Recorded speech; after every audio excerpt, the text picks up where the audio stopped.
If shrapnel from a U.S. Marine had been fired on U.S. soil, almost killed someone. If that had happened under Obama or Biden, articles of impeachment would have been drawn up.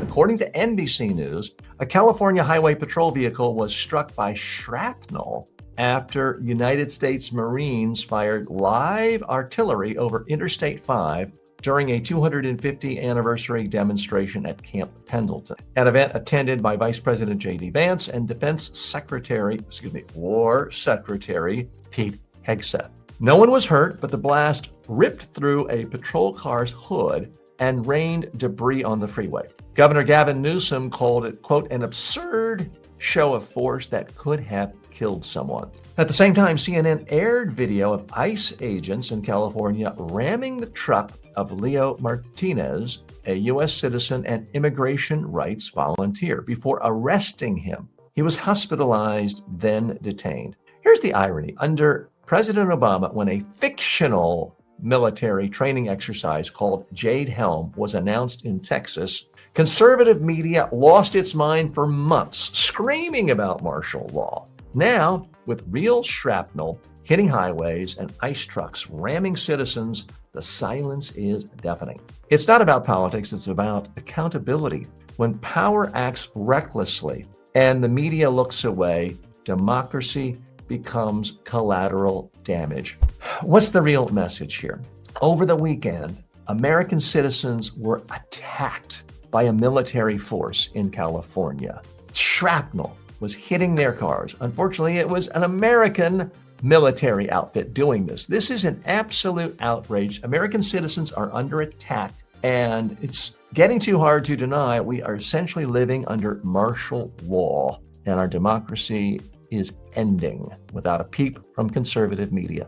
This is particularly galling because there's few guarantees in life, but I'll give you one guarantee. And you can say, well, TJ, it can't be proven. If during the Biden administration or the Obama administration, if a conservative American minister had been shot in the head with a gas ball, there would have been instantly a call to impeach President Trump or President Biden or President Obama. If shrapnel from a U.S. Marine had been fired on U.S. soil, taken out a car, almost killed someone, if that had happened under Obama or Biden, instantly, within 24 hours, articles of impeachment would have been drawn up. This would have been declared a constitutional crisis, an egregious abuse of power, and it would be the only thing Fox News, all the right-wing pundits, the Wall Street Journal, Newsmax, Sean Hannity, it's going to be the only thing talked about.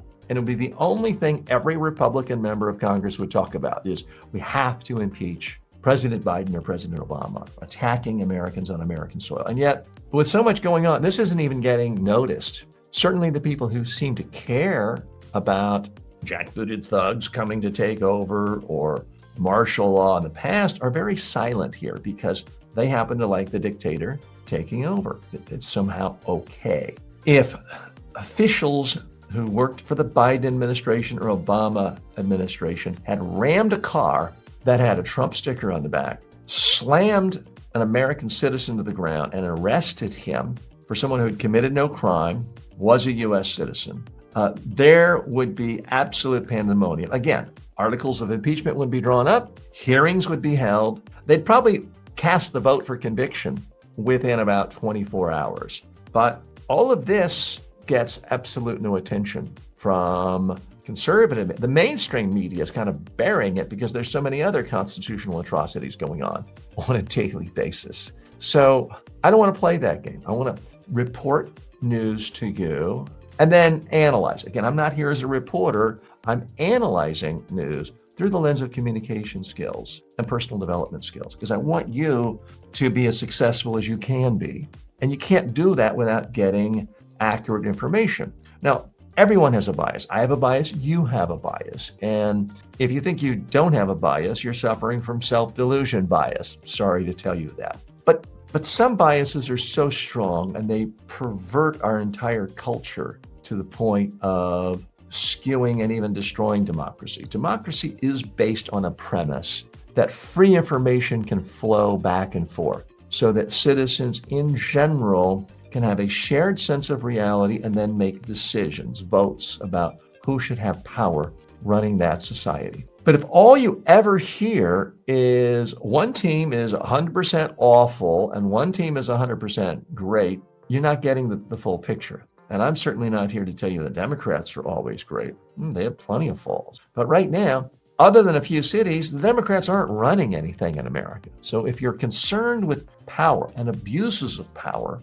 it is going to focus you on the people who actually hold power. So this is a travesty, but there's a lot of travesties going on.